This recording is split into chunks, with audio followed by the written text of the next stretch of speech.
Hi folks, welcome to episode 56 of the Epochs of the Lotus Eaters. I'm joined by Bo, and today we're going to be talking about Gnaeus Pompeius Magnus, Pompey the Great.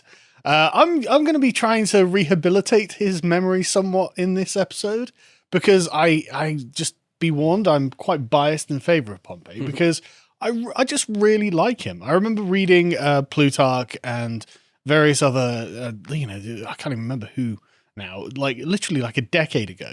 And coming away with the feeling that Pompey got done dirty by Caesar. This was just unfair. And Pompey, his legacy would have, if Caesar had not existed, Pompey would be the guy we remember from ancient Rome. It wouldn't be Julius Caesar. It'd be Pompey. And it seems unfair that Caesar happens to have come along and beaten him. So, his accomplishments are unbelievably large, and numerous, and how span the scale of the entire Mediterranean Sea and beyond. And yet all people remember is Caesar conquering Gaul. So I said this before about someone or other, but if there wasn't that one other guy in the world who's the best, it's like, who's the second best sprinter after Usain Bolt? I don't know. Yeah, no idea. Yeah. I'm not into athletics, so I just don't know. You know the best, greatest guy, and everyone else is another, and also ran. And so if anyone has never even heard the name Pompey, he's famous for being Caesar's greatest antagonist, really. And ally at points. At different points. Yeah, I was reading something. Pompey changed sides 11 times in his career. Oh, really? Yeah, that's something we'll get to. But he's quite, I quite like, I've got a bit of a soft spot for him. But yeah, history has remembered him as also a failure on some levels. Yeah. Just because, if you didn't beat Caesar, then his memory will eclipse your memory. But I love the standard, you're a loser because you didn't beat Julius Caesar. Well, very few people did, okay? Yeah. To earn the epithet Magnus, or the Great, even if it was ever so slightly, possibly tongue-in-cheek, still, it's quite something. The list of his accomplishments kind of forces you to accept that cognomen as well. It's like, okay, it's one thing calling someone who just loses battle after battle the Great, ironically, but Pompey doesn't. Pompey wins some more, and then loses at the very end to Julius Caesar. And so it's just like, okay, well, he was pretty great. Yeah. One of the things he did, one of the main criticisms is that he would take credit for other people's things, which is and isn't true. Sometimes, once, I think, is the end of the at least twice. At least twice. Is it twice, is it? Yeah. Right, okay. The Crassus's defeating of Spartacus's slave revolt is the only thing I really remember. What's the other thing? Also, the pirates. Well, lots of people had been... He beat them in 3 months, did he? Didn't he? He did. He finished the job in 3 months. But he was given It'd been going on for years. Well, yeah, but he was given over... Well, we'll get into the war against Mithridates was Lucullus. Yeah, but he'd been fighting there for 6 years. Pompey turns up 1 year later. I won it. Did you? Okay, yeah, there is... Okay, we're going to get into this. Yeah. Because I think there's a good argument that actually Pompey was taking over where people were failing. Well, yes, Lucullus takes 6 years and still hasn't beaten Mithridates. Pompey turns up and is like, boom, job done. Yeah, his fans can absolutely argue that. And I will play the part of their fans on this one. That's totally unfair. Honestly, right, okay. If I could start with a couple of sort of general quotes. Yeah, and disparaging then we'll quotes. get into his life. Yeah, well, they're just... Well, here's one from historian Pamela Bradley. This is just an actual textbook. Right. But she said, quote, Pompey was ambitious, but did not wish to rule Rome as a dictator. His aim at all times was to be the man to whom the Senate and the Roman people turned every time there was a military or administrative crisis. He wanted to be the man of the hour, the Republic's hero, and in between these crises, he expected to be given the highest possible respect, particularly from the optimates, which is the aristocratic class, to which he believed his achievements entitled him, end quote. So that's a great point. And this is, again, one of those aspects of Pompey as a man that I really respect. And again, I find myself having a soft spot for. He wasn't a revolutionary. He wasn't some sort of radical. He wasn't the man who wanted to be a tyrant. And that's a useful characteristic in a man who's capable of winning massive campaigns. He had a genuine commitment to the Roman Republic, unlike someone like Julius Caesar, who didn't. And that to me, that gives some brownie points for me. Yeah, I mean, I think so. he did do a lot of illegal things. Well, yeah, but like, though. Christ, who didn't? Yeah, know. but he pretended he Marius well, not marches pretend, on but, Rome, and that's like, okay, well, all better off then. So, for like 100 years, everyone had been doing illegal things. Yeah, well, so two wrongs do make a right. Well, no, it's not that. I'm not saying he's right. I'm just saying that this is the way that Rome is run now. Yeah. If I could do a quote from Rex Warner, who is translated Plutarch and was known as among the greatest philologists of the 20th century. He said this, quote, "The life of Pompey is a curious mixture. The opening remarks of Plutarch of Pompey's character are surprising, to say the least. The Pompey who emerges from the pages of Cicero is hardly tactful, easy of manner, and free from conceit. Yet Plutarch later makes several more pertinent observations. He recognises Pompey's tendency to throw his weight around, as evidenced by as referenced by his treatment of Lucullus and Metellus. They're people he sort of... we'll get into them. And is aware of his extreme sensitivity to criticism and his constant yearning for popular approval. He also appreciates certain aspects of Pompey's career, the extraordinary nature of Pompey's rise, the skill with which he developed his clientele in Sicily, Africa and the East, and his brilliant capacity for organising large-scale campaigns as against the pirates are all given due notice." End quote. So there's good and bad things. I mean, you just cannot deny that he is sort of an important figure. Well, and did extraordinary things. I think if you put, because quite a lot of these quotes disparage him as being of no great, the right man at the right time, but him personally of no great ability. I don't think that's true. No, that's not that fair can't at really all. be true, can it? Well, no, and it's also just not fair. Like he was clearly a very, very capable commander. I mean, for like 20 years of his life, he was Rome's premier military commander. Yeah. He was the guy. You know, if the Romans were like, oh God, there's a crisis, we need a general to sort it out, all eyes focused on Pompey, and Pompey just kind of glowed like the sun and was like, of course I can do this, watch me. And then went and stomped it in a couple of months, like where everyone else had been struggling. And he does this multiple times in his career, in Africa, in Spain, in the East, with the pirates. He does this a lot, you know. With Spartacus. With Spartacus, well, that one... Crassus had dealt with that. So, you know, that is one of the ones where I think that's the only one where you can really say, come on, Pompey, you didn't earn that. You know, you turned up with like 30,000 men and 6,000 broken slaves of, oh, look, I've ended the slave revolt. Shut up. You know, you've got loads of other victories. You don't need that one. You know, it would have been gentlemanly. But anyway, I think that this is a defensible position on Pompey's part. I really do. Yeah, I mean, things that... So should we get into the chronology of his life and the events? Because as you say, and I mentioned, I think it's a bit unfair, at least in the beginning of his career, to say he's a mediocrity. Theodore Mommsen calls him a mediocrity at one point, and it just can't be the case. So one of the first things that sort of happens in his life, where he sort of springs onto the stage of history, or where the ancient sources pick up his career, he's 23 years old. And can we start just before that? Because his dad's Pompey Strabo, who's a Sullan partisan in the civil war between Marius and Sulla. Strabo apparently means cross-eyed, so it's interesting. I didn't know that until very recently. And his dad ends up dying in this civil war, and Pompey is in his service at like 19 years old. So Pompey begins with a military career and is a military man for his entire life. And so, like you say, it's totally unfair to call him a mediocrity, because even when he's young, he demonstrates a talent for this, you know, and he becomes a reliable man. And so after his father dies, he joins Sulla's side in the civil war, and he's invaluable to Sulla, winning the civil war. And so to say, oh, he's a mediocrity and he's not very important, it's like, no. Sulla was relying on him. And the Pompey has definitely got a big ego for a young man, you know? Yeah. And it's just really amusing how Sulla... He presses this ego against Sulla, and Sulla can't even just knock him down because he's reliant on him and the legions that he's raised. And even as a young man, he's never held any office. He doesn't have any legitimacy, but he does have this military brilliance, which obviously was, you know, something that was useful to Sulla to win a civil war. And much of Pompey's, like, you know, young life is like, you know, 20s is spent winning Sulla's civil war for him. So Yeah, You know? kinda. Yeah. I mean, so let's put it in some context. Yeah, So yeah. Marius and Sulla, two Roman generals having a civil war. Marius is sort of a populist, if you like, and Sulla's sort of your arch optimate, what they call, or is part of the aristocratic Conservative.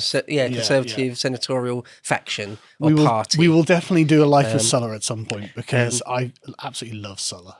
They quite often talk about them as parties, but they're not political parties as we know. No. They're much more loose than that. So to be, It's like familial alliances. yeah, and you can change aisles, so to speak. Yeah.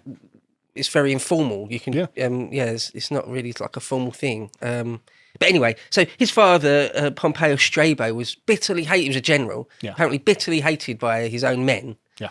But at the age of, so there's a civil war going on between Sulla and Marius. And at the age of 23, Pompey he's not been on the Cursus Honorum. No. So he's For anyone who doesn't know, the Cursus Honorum is the ladder that of offices, official offices, that young Roman aristocratic men would go through in order to be able to qualify for consulship. But there's age qualifications, yes, and property qualifications. You have to be a certain age before you're even eligible for certain things, which is a very wise way of governing your state. Yeah, and then you get someone like Pompey who comes along and says, "Well, yeah, but I'm really great." Yeah, so at the age of 23, he raises, I think, 3 legions privately. Yeah.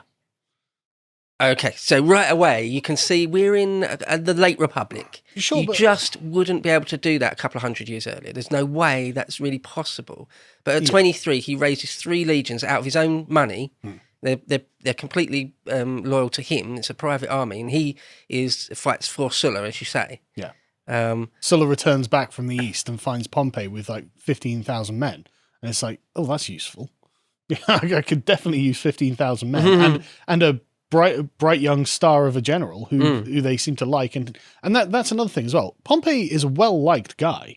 You know, for a lot of his life, he's a generally popular man. And, you know, a lot, like his soldiers never turn on him. You know, he's always doing populist things as well, considering he's with the Optimates. He seems to be very concerned about popular opinion and, you know, how being well liked himself. It's very much like a Trumpian figure in many ways, actually. Yeah. And it's that sort of same attitude where he wants the people to love him. And that's why he's got this fidelity to the Republic itself, because he thinks that if he can become the hero of the Republic, he's not going to become a dictator. He doesn't want to be a tyrant. He doesn't want to overthrow things. He just wants people cheering Pompey, Pompey, Pompey as he walks through the streets, which they did. Yeah, on and off. Thing is, though, you can argue that that's a bit of a weakness. Yes, you can argue that this is a giant ego that he is carrying, that swaying around, that is indeed a weakness. Or that he's a political non-entity. He'll do and say he's got no real convictions. He'll do and say anything that's in his interest. Oh, yeah, but you can level that allegation against anyone. Well, Caesar was a popularist consistently his entire career. Yeah, but he began the civil war out of his own self-interest. Like, if anyone who points to and says, Caesar, you're doing this out of self-interest, it's Julius Caesar. Right. Like, you know, Pompey can at least say, well, look, I'm defending the Republic. I'm doing this for other people. He can at least make that claim. Yeah, as paper thin as it often was. But Caesar can't even make the claim. He's like, yeah, well, I don't want to face all these charges that I'm going to face after coming back from Gaul and giving up my consulship. So, civil war. You know, I'm not going to get into it. It's fair enough. Just where you change sides a lot. Yeah, but everyone. You know, a lot. Yeah. Like Caesar sucked up to Marius and Sulla and Pompey. Whereas Caesar was incredibly calculating. Like, so if we're pointing those fingers, again, like, you know, this applies to everyone. I think that particularly Pompey, I mean, the ancient sources and modern historians say, but he did it more than anyone else. It's like the example of, and so nominally he was a Sullan, which is to say an Optimate, which is to say on the side of conservatism and the senatorial class. But he stabbed them in the back like 3 or 4 different times politically, not badly. Never marched an army on Rome or anything. Which puts him head and shoulders in patriotism above almost everyone else at the time. Marius, Sulla, possibly. Caesar, all of them marched armies on Rome. Pompey, good boy, didn't do nothing. Well, there's the argument that the Senate itself is the problem. though, and the true patriot would have fought against them. Julius Caesar would say that. That is exactly the Caesarian position. The man who overthrew the Republic, made the Senate a non-entity, and filled it with Gauls. Sorry, who's the real patriot here? Not Julius Caesar. Yeah, well, it's my boy Pompey. If you were a Caesarian partisan, yeah. You would see that you would probably argue that the senatorial class have done nothing but exploit the Roman for centuries. That Caesar was returning power to the tribunes and all sorts of different exploiting things. anyone, Julius, was he? Well, no. Yeah, you're right. It's fair enough. All of these allegations are so hollow when they're coming from Caesar. Anyway, let's carry on Pompey's early life. Right, yeah. So he fights the forces of Marius all over the place, in Africa, in Sicily. Well, beginning in Africa, who's against Sertorius or someone like that? Well, yeah. So, so he goes to Africa. That's a little bit later. These wars with Sertorius. So Sulla marches on Rome a couple of different times. Yeah. First time, it's relatively bloodless. He marches on Rome, and he doesn't start killing people wholesale. He just says, "Look, there's a Sullan constitution." Quite often gets mentioned. It's sort of a new settlement where he's sort of restating what the Republic should be in some sort of ways. Yeah. The Sullan constitution. He's trying to restore the old Republic. Right, in many ways, he's sort of really conservative. The line has been crossed. Yeah. So Sulla does that, and then the Marius and his forces retake control a bit later, and Sulla has to march on Rome again, and that's when there's lots of proscriptions for the first time. Yeah. That's where the horrors that could have been unleashed by the Gracchi, it really start to happen for real. Under Sulla's second investment of Rome. He's just putting to death his political opponents because they're a threat to the Republic. Did he do anything wrong? Well, they're extrajudicial killings, so yes, he did, yeah. He's acting as a tyrant. Yes, he is, but, he's our tyrant. For anyone who doesn't know, the famous scene is Sulla lecturing to what remains of the Senate while a bunch of them are being murdered in, the Temple of Jupiter or something. You can just hear the screams of them being executed as Sulla's like, right, you're all going to do as I say, aren't you? That's right. This is a restoration of the public, isn't it? Yeah, I thought so. Yeah, okay. Yeah. Some of the I'll put a picture up. Some of the pictures of Sulla are like quite scary. He's got like a terrifying countenance. It's he's a great character. And but those prescriptions, at least for a little window of time there, were so successful that Sulla himself could walk around Rome without a bodyguard. And he retired. No one would dare do anything to him. Would you? No, I wouldn't. No, exactly. Of course not. But later, he's a maniac, right? And so Pompey was one of his main captains, if you like. And after they sort of win, at least for the second time, I suppose, Pompey says, "I want a triumph." And for people who don't know, a triumph is supposed to be ultra rare. Yeah. It's supposed to be super, super rare.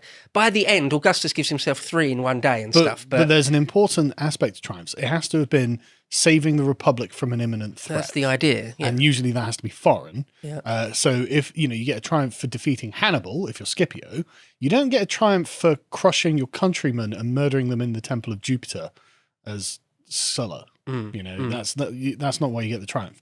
And also you have to be, again, a certain age and you have to hold certain offices in order to qualify for these things. And Pompey's 25 or something at this point.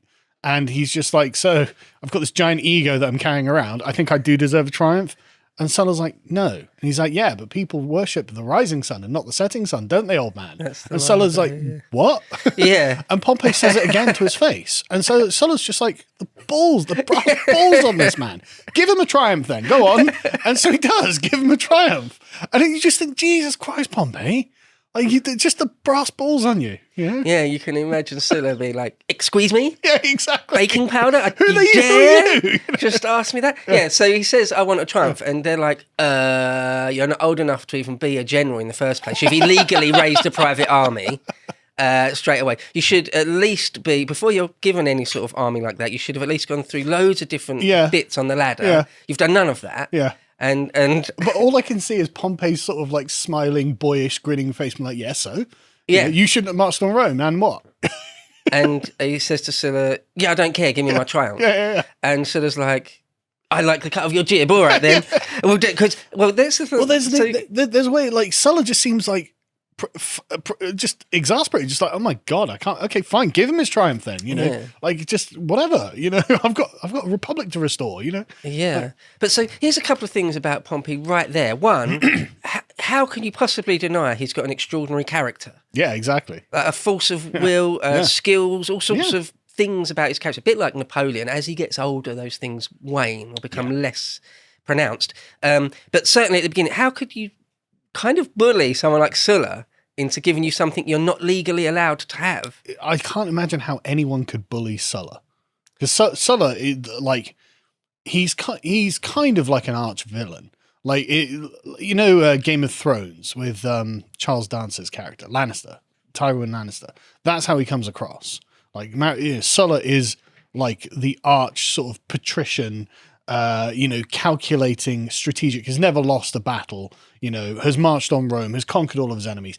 And then you've got this young upstart, like beaming faced, like rosy cheeked boy who's like, yeah, so I want the tribe. Ha ha ha. And so it's like, okay, fine. Fine. It's just, this is not a threat to my power, but like, I can't believe you're back chatting me. It's just mad.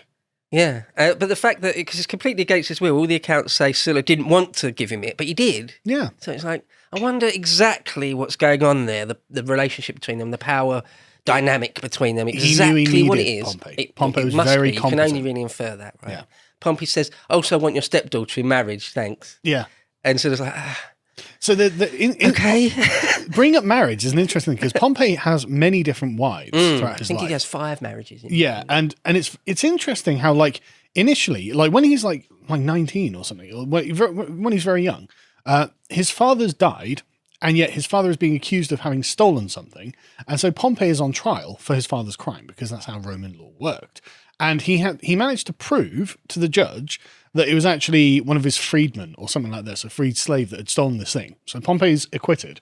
And the judge likes the cut of his jib so much because Pompey, like, unlike his father, who's like, ugly and cross-eyed, Pompey's a very handsome and hated as well. Pompey's a very handsome and charismatic man, and he's very well liked. He's, just got this kind of natural charisma about him. And the judge likes him so much that not only does he acquit him, he offers his daughter in marriage. And then later on, he divorces the daughter to marry Sulla's niece or whatever it is.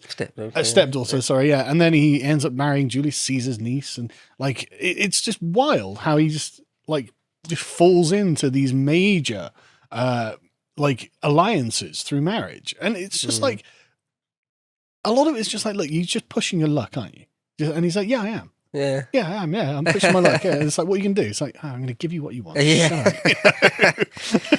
Yeah, I mean, just a quick word on Roman marriages is that if we used to maybe, let's say, the medieval Christian idea of marriage is extremely strict. Yeah. Completely lawful and extremely strict.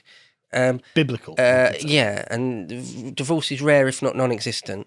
Whereas now you can get married and divorced with Elvis impersonator in a drive-through. I mean, it's a lot like it was in Roman times. Yeah, Roman marriage is a lot more. Divorce is not a problem. You can get married and divorced. It's more like it's much more like a legal property contract, kind of thing, and rather than just something that God has written in stone for all time. And it's usually not very romantic. It's not very emotional. It's very much understood to be a property contract about wealth and familial ties and alliances rather than, anything, romance or love or anything like this. Certainly for rich and powerful people. For normal people, it'd be a different story. For the aristocratic class.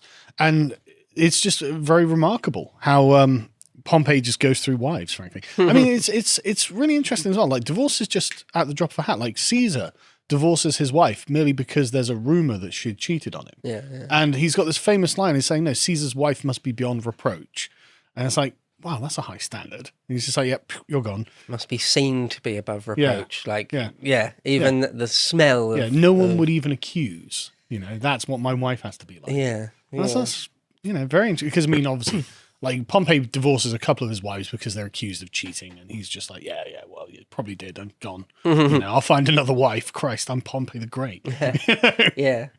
But anyway, so one last quick general note is to say about how Pompey isn't the first person, the first young man to sort of get special commands, be allowed to raise a private army and then kind of extort a triumph out of the state. It's not the first person to do that, but he seems to be, and he doesn't create giant blocks of enemies. He is relatively charismatic with it, it seems.